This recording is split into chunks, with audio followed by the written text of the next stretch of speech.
So today we welcome back to the show from Knucklebonz, Tony Simerman. Tony, it's been at least over a year since we've had you on. We got to know you and the company and your great creative product line and everything else in between. But here we are today. We want to hear all about what's been going on with Knucklebonz for over the last year. So welcome back. Welcome to Metal Mayhem ROC. Thank you very much. Yeah, it's we've been busy. If it's been that long, it seems like we talked sooner than that. But if it's been that long, then we got a lot of things we can talk about today. So we had again, I was looking at the website. I think it says you guys are into year 21. Is that correct? 21 in a row. That's we're proud of saying that. We didn't take any years off. Yeah. 21 in a row. Started with Randy Rhodes in 2003. But hey, before we get into some of your, you tell us what's been going on with Knucklebonz. I found a great story on your website that I want you to share for our listeners, and this is part of, let's say, your vault, as you call it. It was regarding the Rush Starman image, where you had to take that actual prototype to the Rush concert. And I want you to tell the story because it's a great story. So what exactly happened to that? When was this and how did it all go down? So let's see, that was the Snakes and Arrows tour. So I think that's 2008. And we had been trying to work with Rush for a bit, and the guys, they liked what we did and said nice things. But, you know, if you know anything about Rush, they don't take themselves too seriously, and they felt like, man, you know, this is fine arts. I don't know if this is for us. And I said, well, you know, what if we do something to focus on one of the, you know, iconic pieces in Rush lore, like Starman. And I was speaking to the management, and they said, you know what, I think the guys would like that. So why don't you go ahead and, you know, do what you do, prototype something. So we had a finished prototype, and it sent photographs, and typically that's how we get things approved. We don't send, you know, original pieces of art to far off places to get approved. We do pictures and video. And in this case, they're like, the guys really want to see it. They've never done anything like this. So they were on tour. We lived on the East Coast at that time. We went to Washington, D.C. to a venue outside the district there. I don't know what it's called now, but it's the outdoor pavilion in Northern Virginia. And they're like, you got to bring the actual piece. And I'm like, oh, okay. We were close enough we could drive. So we drove up, and we meet with the management, and we think, you know, the guys are going to come look at it, and we'd probably be asked to leave the room. It'd be nice to meet the guys, but that's not why we were there. He comes back. I'm thinking he's going to say, okay, the guys are coming, you know, everybody, we need the room. And he's like, we're behind. The VIP program is behind. Everything's behind. I got to take this to them right now. I'm like, well, wait, no. He's going to take the actual one-of-a-kind Starman and walk it, you know, through a busy concert backstage pavilion with, you know, everybody thrashing and stuff and getting ready for the show. I'm like, no, you're not. We're not doing that. And he's like, yeah, you want to get it approved, this is what the guys want to do. And this was Geddy and Alex. So I just said, dude, please, you know, this, you know the gravity here. And he's like, I got it. I'll take care of it. So he went and came back about 45 minutes later and sets it on the table in the room where we were. And he says, we're good. Like, that's it. He's like, no feedback. And he's like, Geddy has some feedback. So Geddy had some notes. So we had it painted, the actual Starman figure itself. On the back of 2112, it's like graded like yellow to orange with really harsh contrasted shadows. And we had painted it to, you know, to mimic exactly what was on the album. Geddy looked at it and said, you know, this paint is really elaborate. They're trying too hard. They should just paint this chrome, silver surfer. So I said, "Oh, all right, we'll try it." I was sure that's not right, and we'll go and do it because we were asked to do it, and we're going to say, "Hey, this is way better." And we shot it with silver and photographed it, and he was absolutely right. It was way cooler. But yeah, that was a one of a kind piece of art backstage. The the interesting thing is Neil typically didn't in merchandising or anything like that, wouldn't get involved in it at all and left that to the other guys. He actually wanted to see the Starman, and he apparently held it, and he noted our pieces are cast in resin, so they're heavy. Starman probably weighs like 4 or 5 pounds. So typically when you pick up something like this at this scale, here's Mike Muir, we'll talk about him in a minute. They're weighty, and that was Neil's comment, like, whoa, this thing is substantial. But yeah, that was a moment of sheer terror and panic to getting to see Snakes and Arrows and being all approved, and that was a good day, but it was a little stressful up to that point. I know your first thought as an engineer and an architect and a businessman is, I don't care what Alex and Geddy and Neil think. I just don't want them to drop the prototype because it costs hundreds of dollars to make that and so many man hours. Yeah, the decimal point's in the wrong place. It's thousands of dollars. Well, that's listen, if you had a story for every one of your products that you made, including the stuff that maybe is not out yet, you could write a book on that. But that's a great story, Tony. So listen, we know you've been busy and your business has probably been thriving for the past year plus. You got a lot of new products out there coming out. These are your pre-order reserve list we're going to go through. So, listen, I want to just get right into it. You had the Suicidal Tendencies Mike Muir up. Let's bring that one up and tell us a little bit about this one. Like, why Suicidal Tendencies? Suicidal. I love Suicidal because everything has to have a brand and a genre. And at the beginning of Suicidal, it was alternative, it was skated punk, they wanted to call it anything but thrash, and it was right at the beginnings of thrash and everything, and they had combined things that are super fast with just amazing metal crunch and riffs and leads and everything.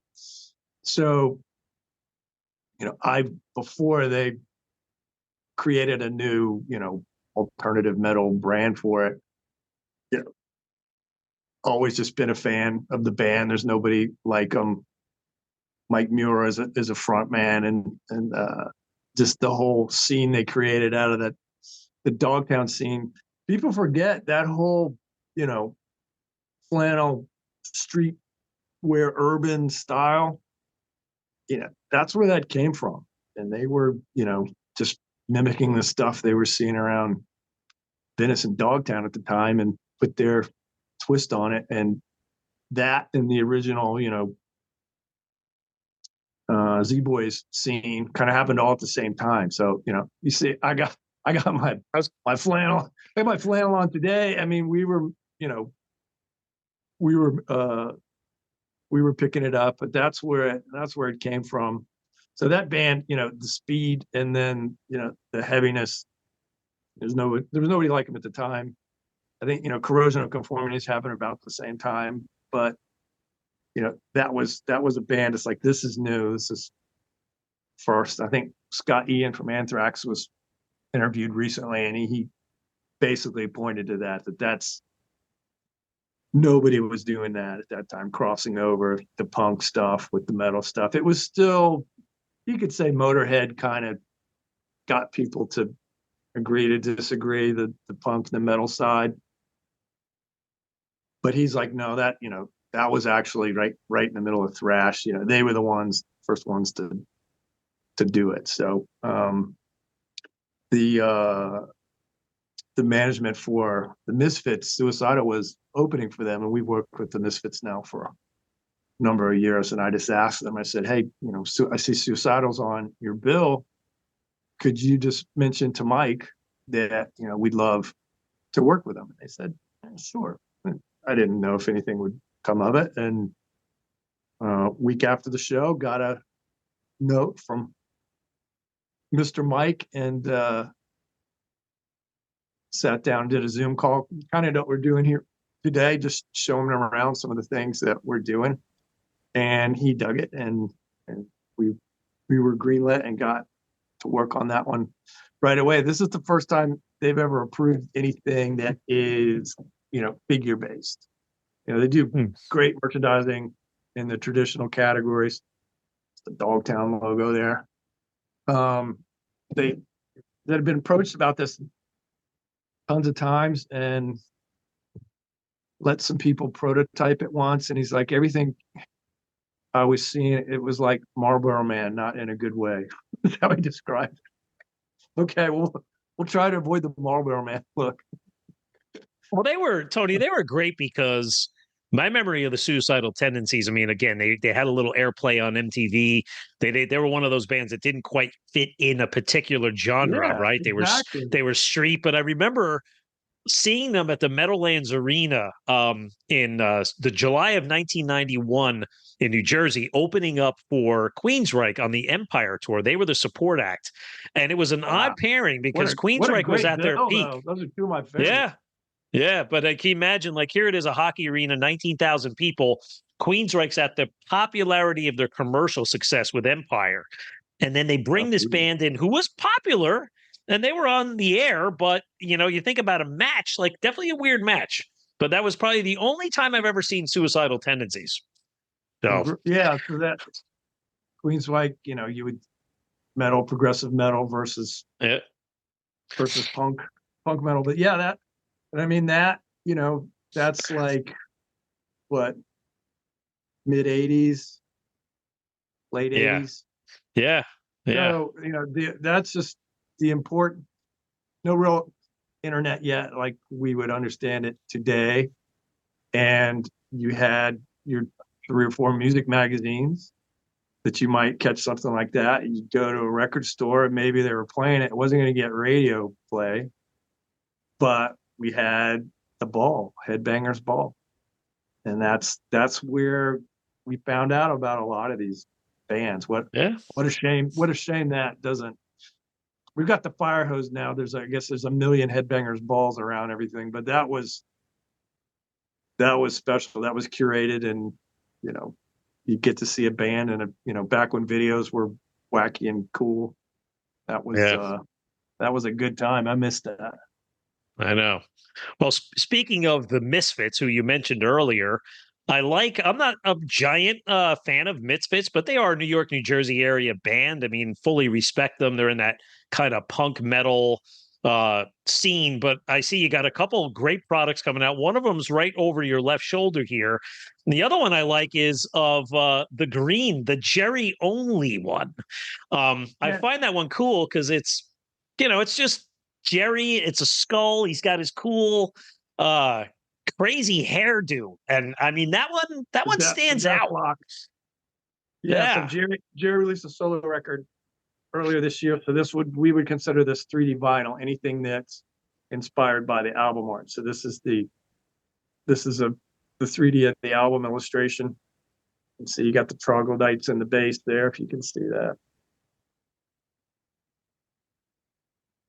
and tons of detail. This is nice because I'll put my hand in here. The portrait is, this is a bust, so there's lots of detail to do some crazy stuff in the portrait. So that's for the solo record, and then behind me is American Psycho, which is one of the cooler illustrations for album art that they did.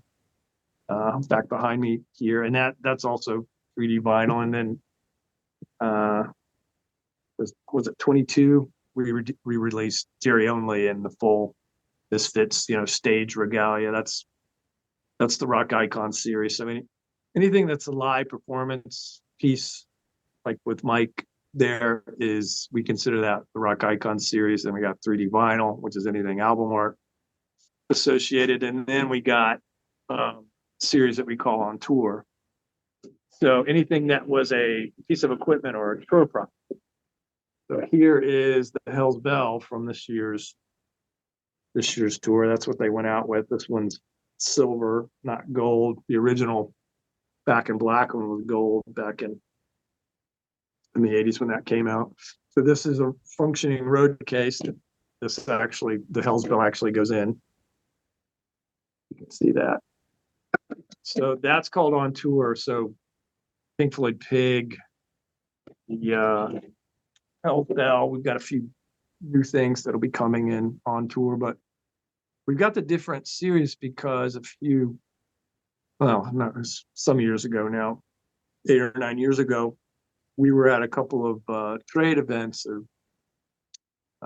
fan events, and we heard a few times, "This is so great. I love these bands. This work is so cool, but I would never buy it." So I'm sorry. What was the last part? Really great, cool. I love it. Never bought. Tell me about the why you wouldn't buy it part if everything else is so good.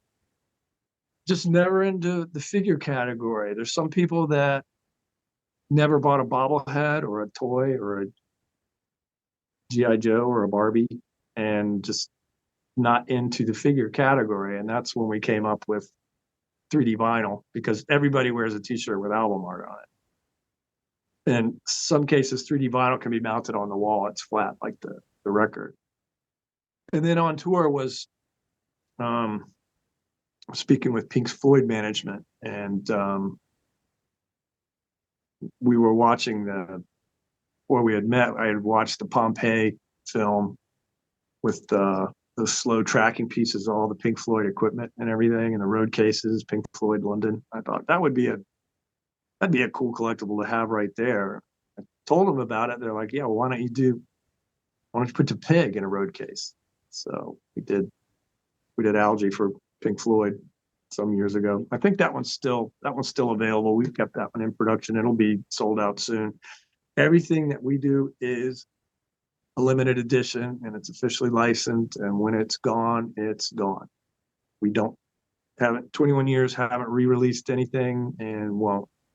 We've been offered a lot of money to redo some of our more popular stuff. The Jimmy Page Stormtrooper, if you can find that one on the secondary market today, will be thousands of dollars. When we released it in 2009, it was $99. But we won't, fans that, have been there for 21 years and collect and like what we do and pre-order and things like that, we're never going to screw them over by re-releasing something that's been sold out. Not cool. So, Tony, I want to circle back to AC/DC, to a couple of your new products. But before we get to that, again, you were talking about the vault, and something we talked about last year was how, as a fan or a consumer, can one go take a look at all of your body of work through the last 21 years. And I find it very interesting, and I look forward to this, that you mentioned on the website that there's something coming in the future called the Metaverse, right? So talk about what this is going to be. Is this going to be heavy metal verse? That's our trademark. So we've been asked, we will get emails from fans and things to say, we just found out about you.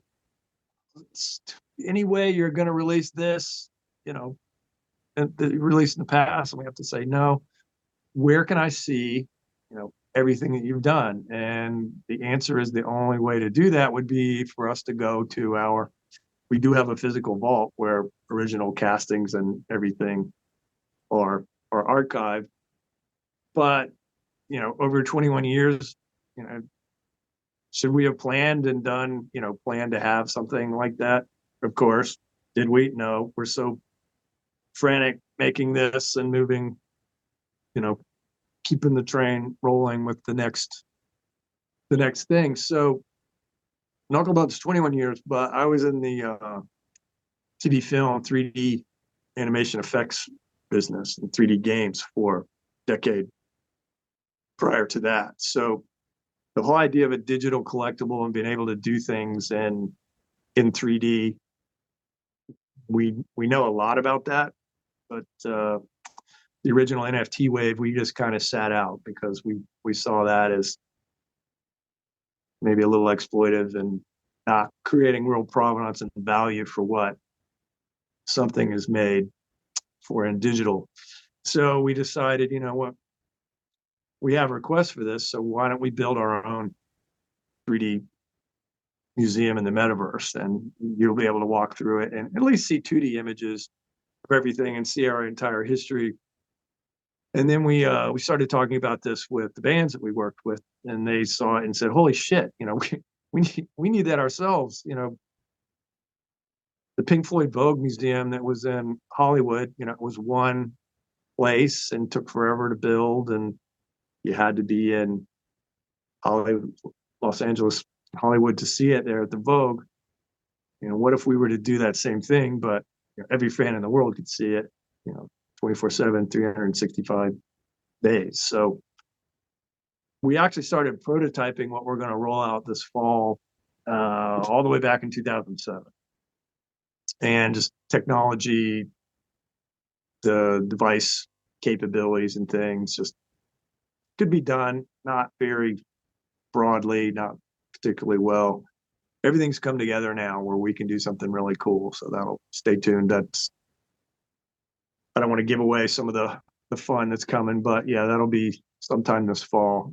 That'll come out, and there'll be a big announcement, and there's going to be a heavy metal verse. So the fans that have, we're one of the few companies that will do, you know, things for Candlemass and the things that don't have, you know, the huge fan bases of Def Leppard, but still have millions of fans worldwide. And typically people don't make things for them. So that's our job.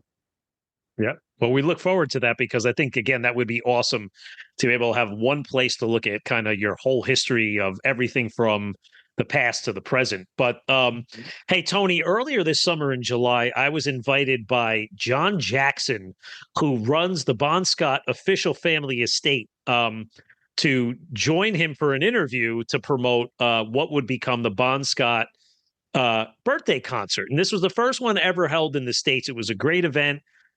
John played the role of Malcolm Young, and he had this great cast of musicians from the New York City area. And they tried to recreate the 1977 CBGB set list, and they brought in 16 different singers from all walks of life, male and female, and each one delivered their own songs. It was a fantastic evening.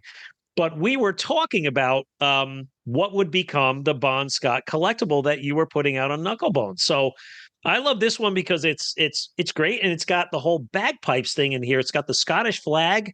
Talk a little bit about this product.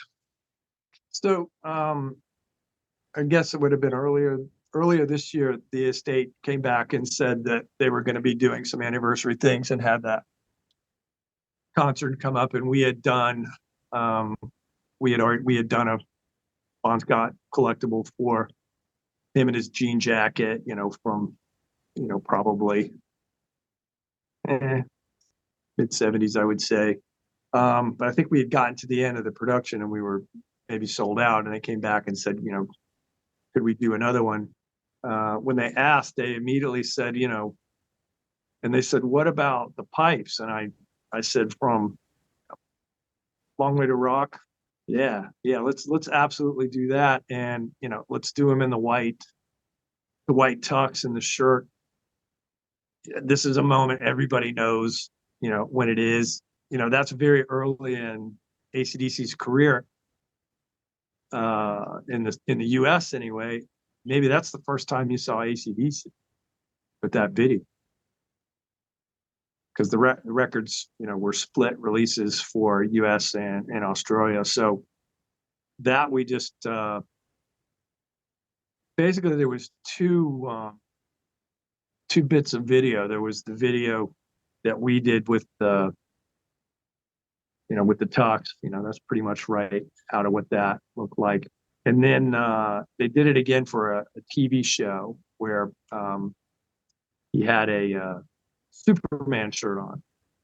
And the original design we did, the Superman shirt, and they saw it and said, this is great. Could we do the tux? So we revised it. So that was the estate asking for some stuff that we thought, hey, this is a really good idea. That's it came out really, really good, and I'll tell you that that show was great. Kind of circles back all the way through with connecting, you now again. That was in New York, so you got to go. Yeah, it was great. Arlene's Grocery, it was a cool little show. Weeknight, Tuesday night. Maybe a couple hundred people there, and it was just good to hear all those songs again. But Tony, I also see that you have a new Brian Johnson collectible coming out as well. So, is this from the Back in Black tour? Take us through that one. Yeah, I mean, the jersey here and this matches. We did Angus and Malcolm in this setup here with the stack behind them. So if you look at the Back in Black video, this is the jersey that he has on. If my memory is intact. And I'll just put my hand so you can see that the stack is about 10 inches tall. And we have the matching pieces for Angus and Malcolm. Now, those are on back order. Brian is finishing production. They're all going to finish the same time, probably over the next 2 or 3 weeks. Then they'll go through Q&A and get put in their collector's boxes and get en route to us here. So hopefully we'll have those and get those out to pre-orders before the end of the year. The only thing in the whole process that we don't have is when it goes in a container. It goes from our production facilities to our U.S. warehouse, and we don't have any control over that. The fine people at U.S. Customs, we just hope they are diligent with their work and do it quickly. But things like, random container checks, you get parked and somebody from the government has to look over what you're doing and make sure you're not doing anything you're not supposed to. So that's one of the more frustrating aspects of the business, that just moving things around, the shipping. Once we ship something somewhere, we don't have control over it. So but it's the same for everybody that does consumer products. Hey, Tony, just making me think, earlier you showed us the sort of the concert collectible for the Power Up tour.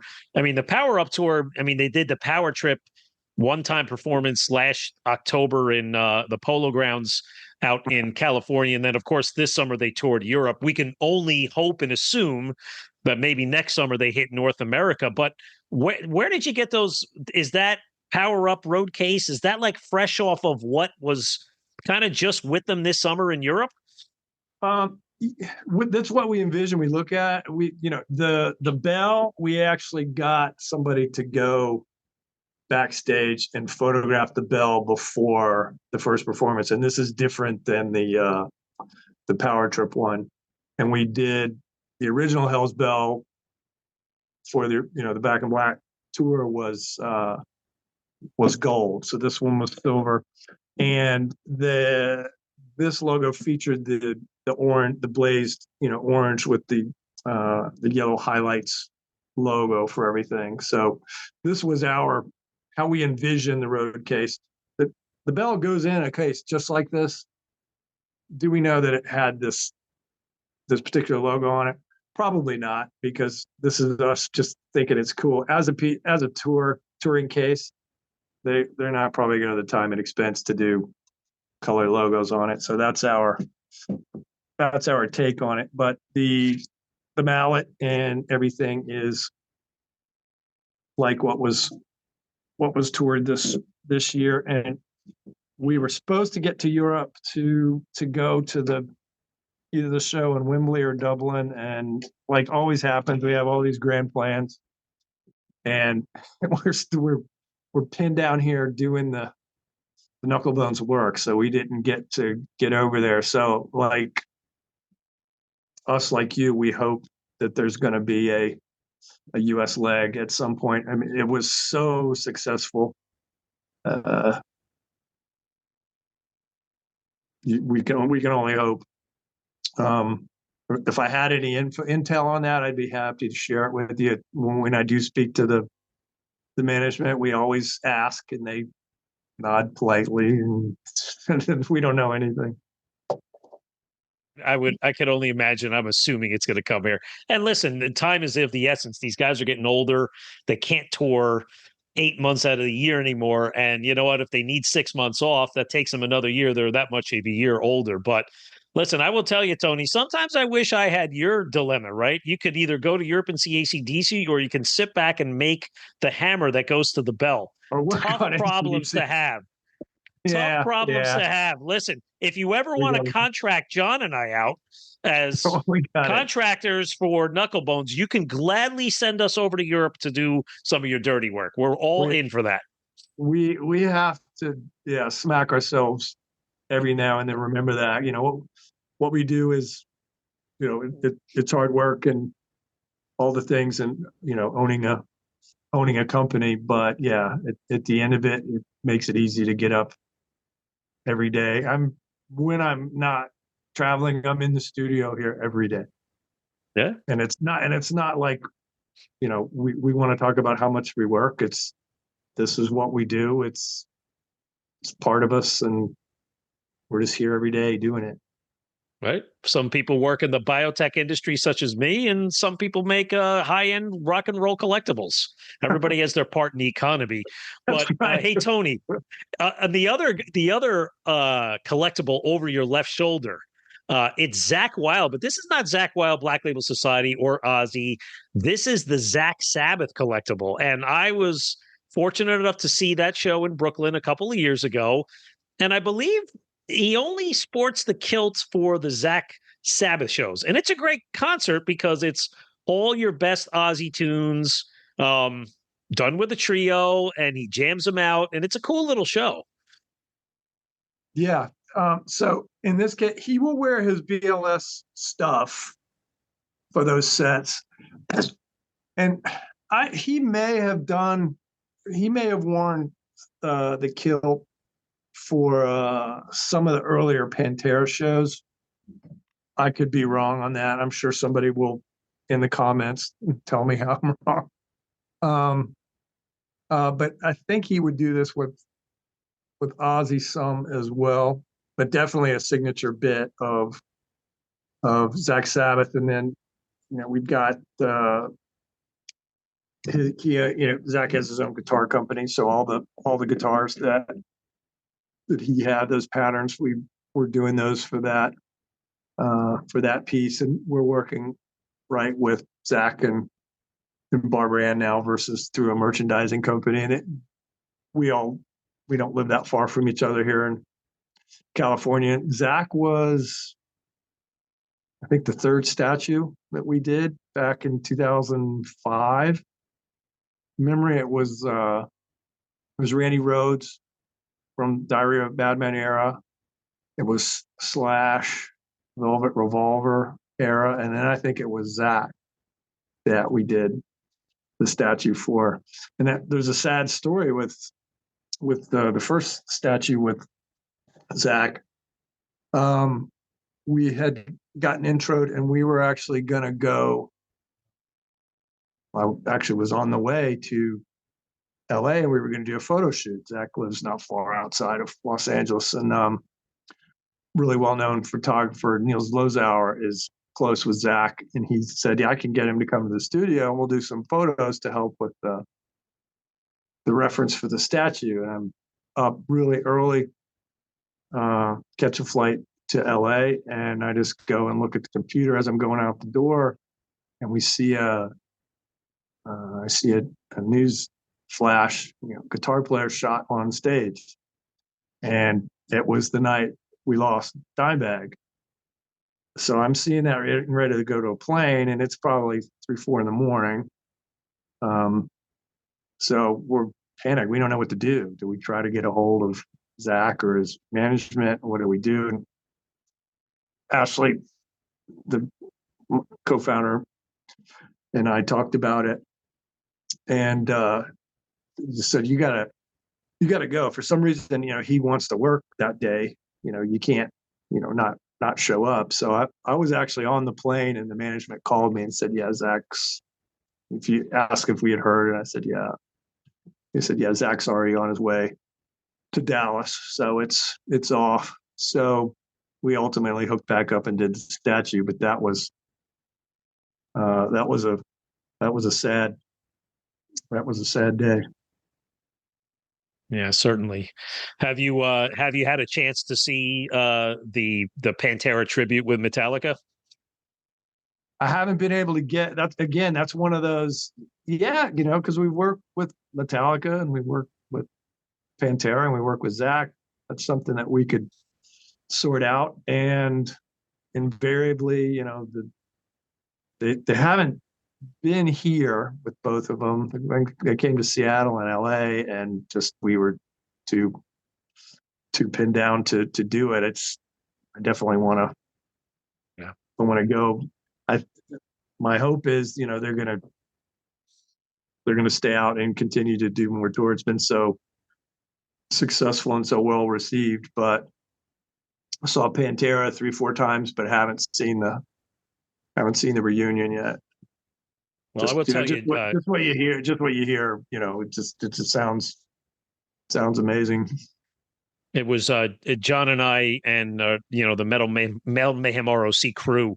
We were invited as friends and family members to last summer and this summer shows, the Metallica tours in New Jersey and Boston, respectively. So, we were up there and we were right in the snake pit for both. And I will tell you, not just hearing the songs, which were great, and of course you're being in a football stadium and you got the anticipation of Metallica coming next, but Zakk especially was so dialed in and focused. Zakk always has a good time up there, but he's a different beast than Pantera. He's up there. You can tell he's honoring these songs and he's taking it really seriously, like very professionally. And Charlie as well. So, yeah. I mean, he's real clear about that. I'm playing Dime's parts. Dime was my friend, and I want to do that as close to what Dime did. Of course, still Zakk, but the songs sound great. And that's another band that Cowboys from Hell, saw that video on the Ball. I didn't know anything about the record yet. That's another one that Headbangers Ball rolled out. Yeah. So Tony, before we circle back to some of the bands circling around the Metallica summer tour, speaking of Ozzy, you also have some additional collectibles coming out, new ones on Randy Rhodes. What I like about these is there's is there 2 versions of it in different outfits? Take us through the mindset of these products. So there's been 3 Randy Rhodes statues, and we kind of cover every era with Ozzy and pretty much every costume and guitar combo. So Randy's fans are Randy's fan. I think we could do a Randy Rhodes statue a month for the rest of the time we do this, and Randy's fans would love it. But we always try to give collectors and fans something they didn't have. So, this is Randy when he, ruled the Sunset Strip pre Ozzy. So he would wear the vest with the bow tie and of course lots of polka dots. And he had, any number of different color combos for this. So worked directly with the Rhodes family just to say, basically asked them which do they think are the coolest. So these were their favorites. They liked the powder blue one and then the red one with the polka dot vest. Kathy, Randy's sister, actually wore that vest a few years ago for Halloween. There's a picture of her in it. She's a tiny little thing in the vest. So that's the family picked those particular ones. Those were their favorites. Now, when something like that, when they pick those, you go back and you try to find old images. Did they take pictures of that vest 40 years later and say, "Hey, Tony, you need to see this thing in kind of up close"? How does that whole thing? How do you recreate the vest? It was well documented enough that we didn't need to ask them to do that. And if there was something that was really critical, that's something that we can do. We typically try not to bug the artists or families, if we can get on with it. That's why we're still doing this 21 years later. We really need something, we'll stick our hand up, but we don't impact the artist for their time. And when it's ready, we show it to them, and then we revise it based on making us all happy. So they have all of those costumes in an archive with all of Randy's stuff and his guitars. But yeah, we didn't have to on that one. There was enough photos. Our artists are really good at combing the internet and triangulating video with a photo, and okay, that's actually this vest, and you can the simplest things will mess you up sometimes. What is the back of whatever an artist's stage garb is? Typically not going to get a chance to see that a lot unless you get a photo. And believe it or not, shoes are a complete pain in the ass because everything's a medium shot, or it's shot low, like you see it like that. That's what, because somebody's shooting from the stage. The boot, or what a particular artist is wearing for shoes, will be something that we will struggle with every now and then, and maybe have to say, some cases there maybe won't be a good photo of it. We'll have to ask the family or the artist or whatever, what were you wearing then? And sometimes they won't remember. Randy's case, he typically had that white shoe with the high heel. That was pretty much his go-to stage shoe. But the last thing we did was Slash. He had his leathers on. This would have been late 80s, the last record before Guns disbands originally. And we researched it, had it nailed, and Slash would be on stage with his leathers. And he actually had like a purple pair of Air Jordans. And we nailed it and sent it to him. And he's like, no, I don't want to be wearing that. And we're like, well, Slash, this is it. This is now boots. So that's the case. We think we got it right, but Slash wanted boots. So whatever Mr. Slash wants, that's what we're gonna do. Slash is really great. He's just such a fan of animation and art and things. He's always really complimentary and really great to work with when we do stuff with him. Yeah, he's I think he's got a Halloween horror soundtrack coming out. We saw some press come through on that he wrote, that's going to be played at one of the theme parks, I think in California, sort of as the backing music they're going to play in that. Yeah, it's out now. I saw it on. New? Yeah, I just saw the press. Yeah, it's new music printed on color vinyl. It's kind of how Halloween sounds, but he's playing guitar on it. It's going to be used at the theme park, I guess, for some of these exhibits. So I haven't really checked it out, but I thought that was kind of cool. I'm gonna check that out. I hadn't heard that. Yeah. Is it Snake Pit with Miles? No. This is it's Slash. If you look up Deco Entertainment, who's one of the press people that we're connected with, DEKO out of New Jersey, you could find all the information on there. Cool. So cool. I'm gonna check that out. Yeah. So Tony, as we were talking about Metallica through the decades has always had a good penchant for bringing out, let's say, new up and coming and rising stars that don't necessarily fit in the traditional thrash metal box. One of the bands that they brought out on the 72 Seasons tours that opens up the show on the second night, the Sunday, is a band called Ice Nine Kills. They're a Boston-based band. I didn't get a chance to see them.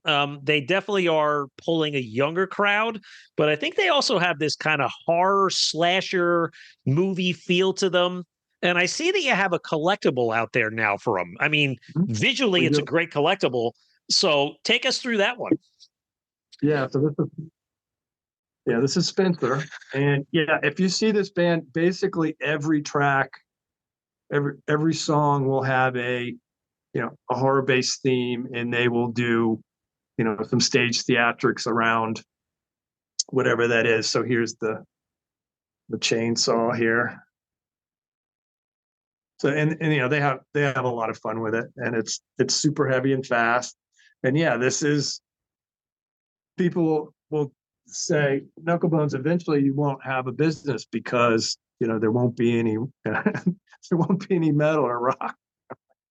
Are you friggin' stupid? I mean, there's a case right there. That's somebody that saw a record or saw a horror magazine or a video clip of a band just going crazy with horror effects, super heaviness, and somebody 9-10 years old is going to hit on that, and that's what they'll be talking about when they're our age, right? I remember I saw Ice Nine Kills on the Strip. 200 Hey, people. Look at a band like Ghost, right? What they've done, and you've had the pleasure of making, the ability that they served it out in a platter for you guys, right? Because Papa changes a costume, he changes a character every time a new album, new tour. They're on what, I don't know, the fourth or fifth album. You have a new collectible coming out. I think it's Papa 4, and he's in the red sort of suit jacket, right? But Papa 4. Yeah, so Papa 4, and that's the red. He probably has a half dozen costume changes during the show. So that one is the red one, sparkly red one. And if you can't really see it there on the inside lapel, he has the "fuck you" sticker that they wanted to make sure that we added. He flashes "fuck you" with the lapel. I think there's 2 or 3 different versions of that. I think there's a blue and a green one and a black one. We just picked the red. So much of what we do is black. So anytime we get a chance to do color and metal, we like to. So it's Papa 4. So I don't know. This is not anything official, but if you just look at the history of Ghost, you can say Papa 4 might not be long for this world. I'd say you could look for a record and a tour from them next year. This is nothing we know about. This is just us looking at the history of the band. So yeah, if you like Papa 4, you need to celebrate him, because I don't know how much longer he's going to be with us. Well, that always knows there's more to come for Knucklebonz, though. So I just noticed here, Tony, is the base, or you call it the base that you have your collectible standing up on. This is not your typical black base. I've seen them in concert a handful of times, and they always have like sort of the church theme with the stained glass. I like that effect. It's very cool. That's exactly what that is, and they sent us the art from. That's a that's a backdrop that's meant to look like a church facade. So that art is directly from what was on the last tour, set in that base there. Yeah, and I mean they're a dream to design for. I mean, there's so much to draw from. Not just the Papa costumes, but just all the stuff they have going on stage. So yeah, we're continuously under license with Ghost. So when they go out next year, there'll be a whole new set of stuff. And maybe we'll do the keyboard player this time. We've done the Ghoul guitar players. Fans have said, when are you gonna show the keyboard player love? So we might do something like that next year. That's going deep. If they were thinking about the keyboard player, the nameless Ghoul keyboard player, but that fan base is as passionate and detail oriented as any that we work with. And we worked with them from Papa 2, so we've been working with them for a decade. So when Infestissimum came out is right when we started working with them, and that's when it really started to happen. Of course, Tobias had been slugging it out in different bands for a better part of a decade before that. So it's one of those, what do you attribute your meteoric short-term rise here? I've been doing this for over 20 years, in various forms. So the bands that, are successful and stay successful. I mean, you need lots of talent, you need luck, but a lot of times it's the bands that, you know, work the hardest. Those guys work their asses off. Yeah, definitely a good product. One of my favorite bands over the last 10 years or so. So, I mean, Tony, we're jumping all over the place a little bit, but I don't want to forget completing the Metallica discussion for this year. But I see that you have some brand new Cliff Burton collectibles out there. So talk about the Cliff ones, your new Cliffs. Yeah. So we have a new design for Cliff. He's right here. So this is Cliff, you know, early in Metallica. So the one that we did before, this is the second design, would have been like Day in the Green. So he's wearing the Misfits shirt and the jean jacket. So he's really well known for that. But this one is, you know, very early Metallica. He's got the red Rick base, and then we've done a faux treatment of the, you know, he had the Dawn of the Dead George Romero shirt he would wear. So we've just changed it to Dawn of the Cliff there. So at a glance, that's what that looks like, but that's what that is. And then the base is super thick. It has lots of detailed ghouls and things in there. And then the Burton logo that they have done, and of course, Cliff 'em all. So there's tons of sculpted detail in there, but we paint it black because we don't want it to detract from Cliff, right? If we get too detailed in the base, it can detract from the statue. So we do a lot of work in our base design to have it be, you know, complementary for the theme of the statue, but we don't want it to compete. So that's a balance. We work really hard on that. I think that's one of the things that's kind of unique to us. Tony, I welcome you to check out our interview with Kirk Hammett that we did October of 2023, because John Nevernomatic and all of his friends from Rochester, they were there during the Kill 'Em All recording sessions. And we have a unique one-of-a-kind interview out there with Kirk where all of John's friends pulled out their old photo albums and pulled out personal pictures that Kirk has never seen before. A lot of them recorded in the house that the album was recorded in. Many pictures of Cliff goofing around with the guys. And, you know, again, we had the pleasure of being able to show these to Kirk firsthand. So I welcome you to check that episode out, especially the YouTube video, because all of those images are included on the channel. Cool. So a Cliff Museum is going to be included in the heavy metal verse. So we're going to have some photos early that maybe some haven't seen as well. So that's the second design for Cliff, and they're just doing something different. We went a little earlier. The original design was probably the last year of Cliff's life. Master Puppets is that era. So this is a little earlier, and you know he's got the signature black bass. By then, early on, he would play this red one. Like I say, anytime we get to do any color, we always gravitate that because metal is always black. So we look for color when we can find it. Well, we have a couple more bands to cover today, and those are going to be the colorful ones. But before that, let's finish out our heavy segment. So you have a couple pieces for the band Death that are out there. One, a new piece, a new Chuck piece, and then also the Leprosy album cover. So I know when we talked last time, I said not that I just was curious because Death is a popular band, but they're not exactly mainstream super popular. That's why I was very, very happy to see that you guys, you're featuring some of their products, because it's not like something out of the thousands of bands out there to pick from. You wouldn't think Death off the top of your head.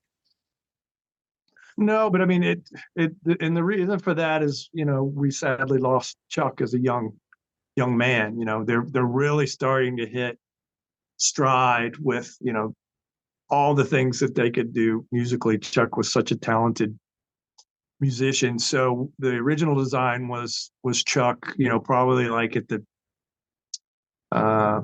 toward the end of the career, I guess, symbolic era. This is early. So this is what he would have looked like, at a club in Orlando when they're, first starting to go out and make their first records. So he's got the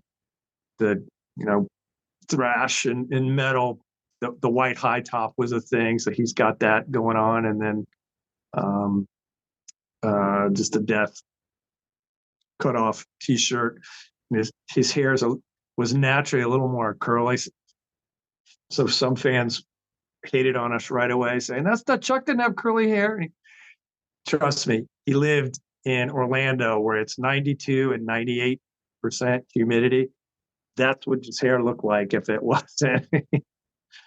His nephew Chris Steele is a really great guy, and grew up with Chuck, took care of him. So it's not one of the relatives that comes in after artists and dead and didn't have much interaction with him. He was super tight with his uncle, and he would talk about the hair product later to get the beautiful flowing lettuce. But yeah, that's what he looked like when the band was first starting. So that's that era. And then the Leprosy era you got there. So that's the Ed Repka album cover. So this is again 3D vinyl.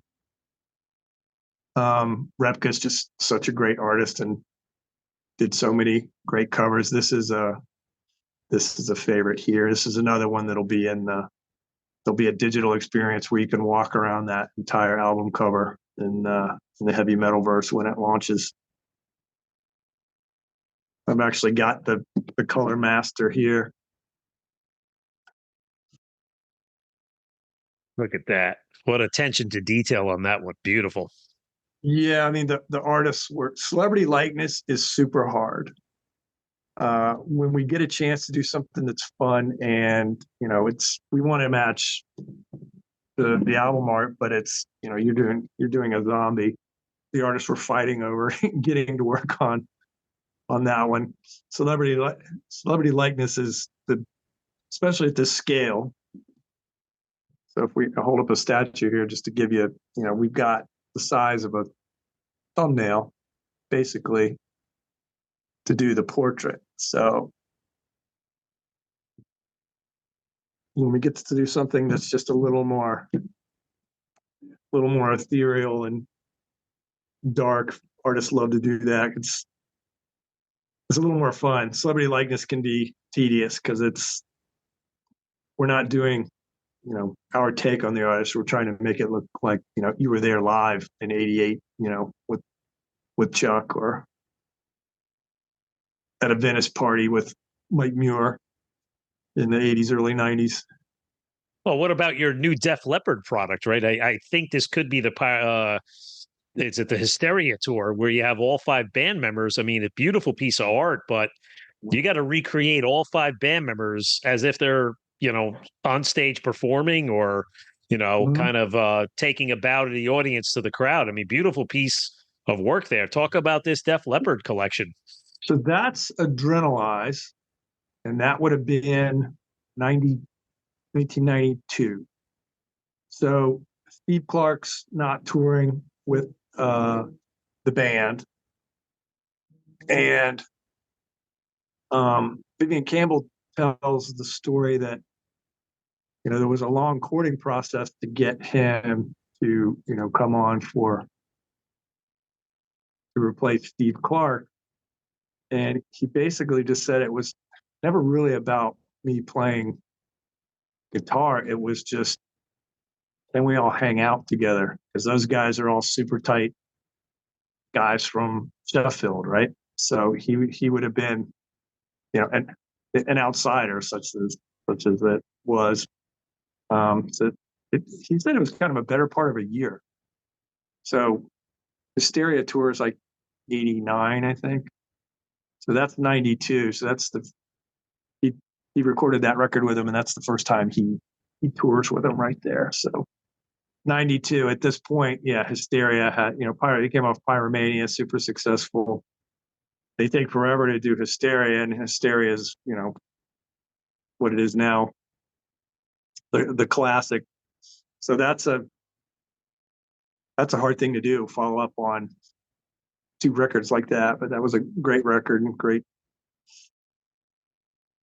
tour. And here again, it was they were here in San Francisco, and we're out of town when the tour date here comes, so we missed it. It's over the last few years, the big, we get to go to shows, but we definitely missed more that we wanted to go than we get to. It's, anybody out there, you get a chance to go and see an artist that you care about, big venue or small, you got to make the effort. You never know when it'll get taken away, pandemic or otherwise.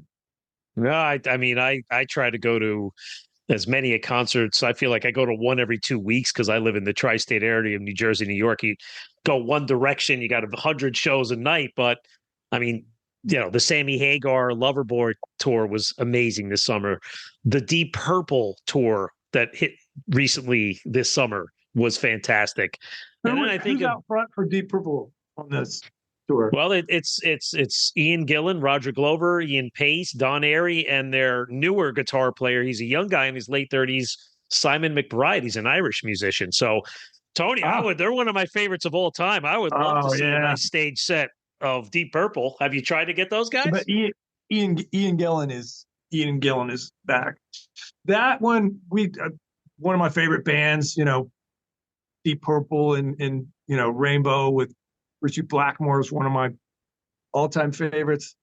What I would say about that is what we do is a business, and everything has to be officially licensed to be able to do, what we would say, is, the made in Japan era of the band is, from a business standpoint, it's challenging, let's just say. Something we want to do, and if we got the opportunity to do it, we would jump at it. Right. To do Deep Purple and not have Richie would be hard, right, for us. You know what I mean? Steve Moore's awesome. Yep.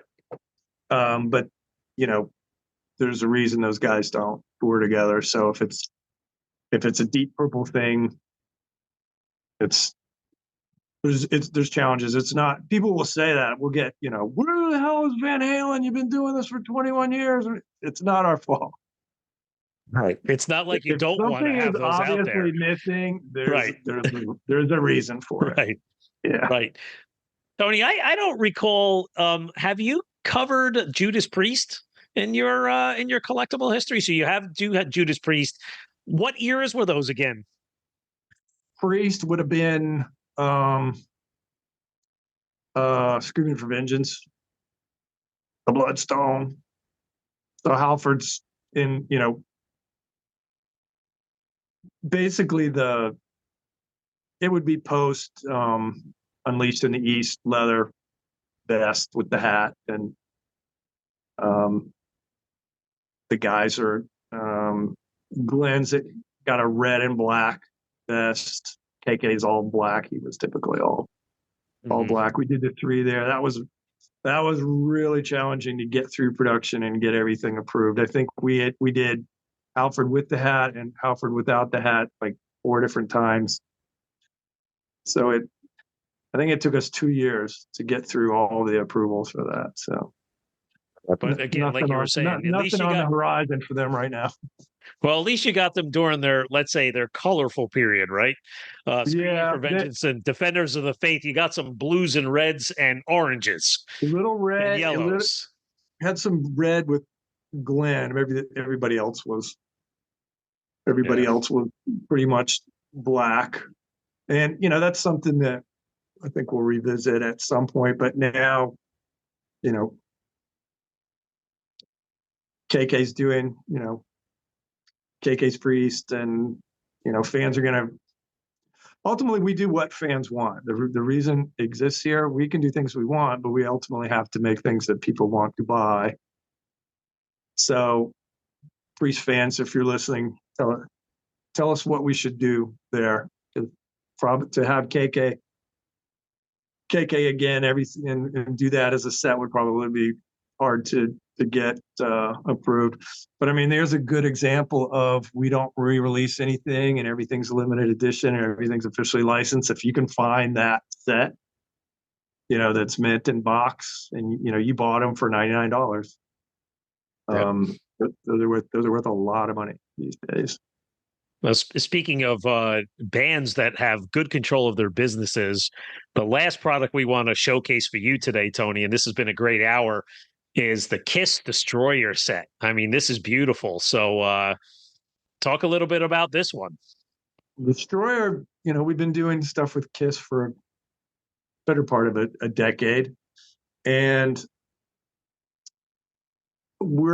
sometimes we get too clever.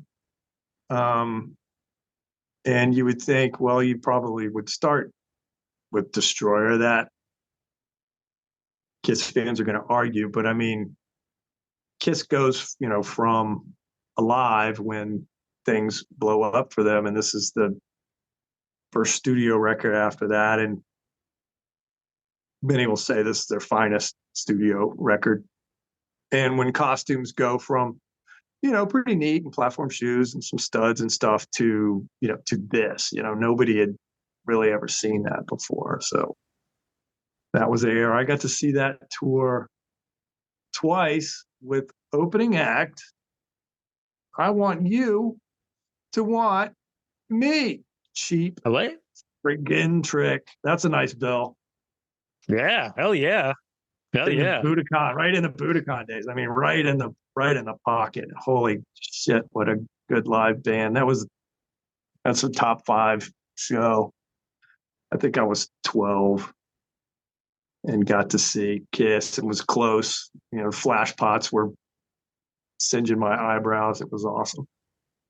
Yeah. So that one's that's finishing production. The AC/DC reorders of Angus and Malcolm is finishing. Brian, which is a first release, is finishing. Those are all right on top of each other and going to finish over the next few weeks and be going out to pre-order. The first wave is already almost sold out. So if that's something that you're interested in as a fan, get your order in, because what will barely happen is we have a long lead time and we'll say, okay, we think we need, the edition number is going to be, this many pre-orders, and what we know we have for the retailers that carry stuff around the world, we need this.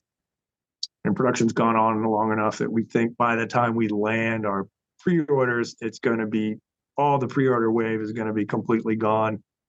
And anybody after that has to get back in line. So if that's something you're interested in, to get your order in, be a good idea. What's coming down the pike after this? I mean, this is let's say your immediate near-term orders. You want to get me in trouble. Listen, Tony, you got to give us a little preview. Got to give us a little dangle, little carrot for us. What's coming next? I mean, I got 2025. I got a lot. So we're gonna there's a meeting literally right after this about another band that, people are gonna freak about, and nobody's really done anything in 3D yet. Exodus, Gary Holt, is finished, and Gary's he's actually in Slayer rehearsals right now. He was going to go on a little vacation, and he's starting to rehearse for Slayer for Aftershock out here. So we'll hook up with him toward the end of the month and show him what we got and get it approved.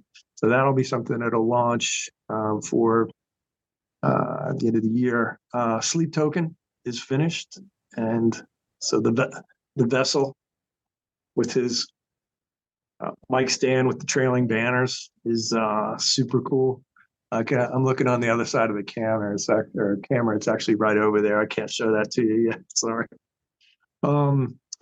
We've got some new stuff for the Stones. I know this is the metal hour, but we're all rockers, right?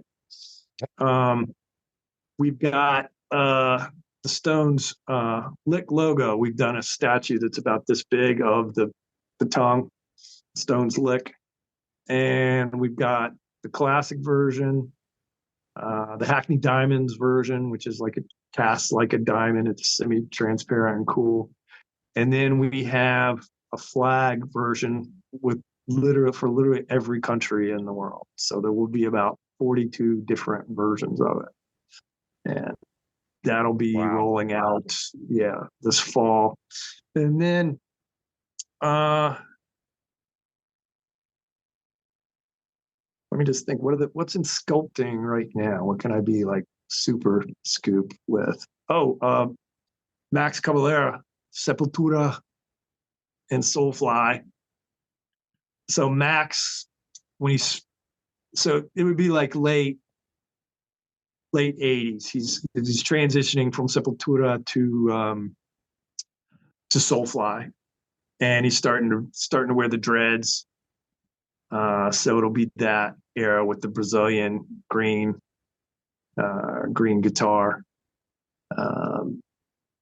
That's in sculpting now, and we're working right with his management, and so that's one that's a favorite band. Again, Sepultura for all the heavy metal folks. That's a band we all know and love, but might not be a household name in the hard rock sphere. But that's what we do. We make sure we honor those bands that have millions of fans around the world, but may not have a lot of merchandising stuff made for them outside of shirts and things like that. Or Tony, you talk about like sculpting. One thing I think it would be a great idea for you guys, and maybe this will be for our discussion in 2025, a year from now, is I would love a behind the scenes little mini film that you could stream on your website or wherever. Maybe you pay a premium channel to see it, but your ideation to see the guys or you guys working behind the scenes on the molds and how you create the creative size to replicate down to that perfect detail that you do, to the painting, to the shipping, to the molding, to the production. It's like, we just buy the product as consumers. The fighting. We want a little mini documentary of Knucklebonz. We want to know what goes on behind the scenes. I don't know. We always think, do we want to bore people with that? We have been asked about that. So we'll see if we can put something together like that. That's good, though. But Tony, it's been a great hour with you. Just give us our socials one more time again, and where people can go to pre-order all of these great products. So everything, knucklebonz.com, knuckle like your hand, BONZ.com, and socials are the same. If you just search Knucklebonz, you'll find us. And we do a pretty good job on socials of keeping you abreast of what's new and what's selling. That work in progress stuff, we'll have to work on that. We're not as good at that as we could be, I suppose.